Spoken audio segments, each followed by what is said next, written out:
Сәлеметсіз бе Серпай ата, мен сізге Абай мен Ыбырай шығармаларындағы үндестік туралы сұрақтар қойғым келеді. Бірінші сұрақ, Абай мен Ыбырай өз заманының хал-ахуалын қалай сипаттайды? Бұл жағынан үндестік бар ма? Енді Абай мен Ыбырай бірін білген бе деген сонда мақалам бар. Әрине Абай білген. Ол кезде Дала уәлаяты деген газет жарық көріп тұрған, сонда екеуінің өлеңдері басылып жүрген. Жалпы Абай мен Ыбырайдың аты да бірге өздері. Ибрахим ғой екеуі де. Өлеңдері бірге басылып, сосын өлеңдер бір дәптерде жүрген, бәрі бір папкада жүрген. Қайсы Ыбырайдың өлеңі, қайсы Абайдың өлеңі екенін ажырата алмай жүрген. Ыбырайдың көрген-көрмегенін біз білмейміз, анық білмейміз. Ал Абайдың жаңағы өзінің үйіндегі жаңағы папкасында екеуінің өлеңі бірге жүрген, қатар жүрген. Абай білген. Абай мен Ыбырайдың жазу стилінде қандай ортақ тұстары бар? Ыбырайда алғашқы кезде шамалап татаризмге берілген. Сол сияқты Абай да алғашқы кезде кітаптарын оқыса, жаңағы қара сөздерінде татардың иісі аңқып тұр. Жаңағы сөздерін кетіп қалады. Бірақ кейін сосын бар, екеуі де тіл тазалығы үшін күрескен адамдар. Тілдің тазалығы үшін.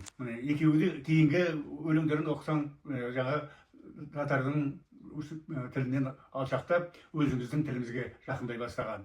Екеуі де біздің тіліміздің жағдайын жасаған. Екеуміздің тілімізді қалыптастырған.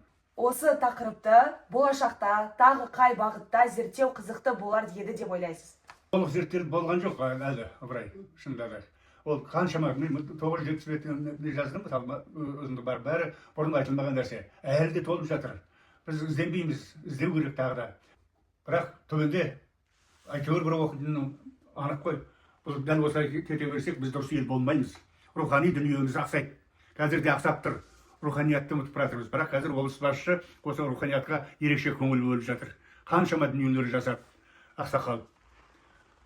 Сол біз Абай айтқан ғой, біздің екі тамағымыз бар. Бірі рухани, көзге көрінбейтін дейді. Көзге көрінбейтін, біреуге көзге көрінетін тамақ. Жалпы ақыл айту оңай, өнеге көрсету қиын.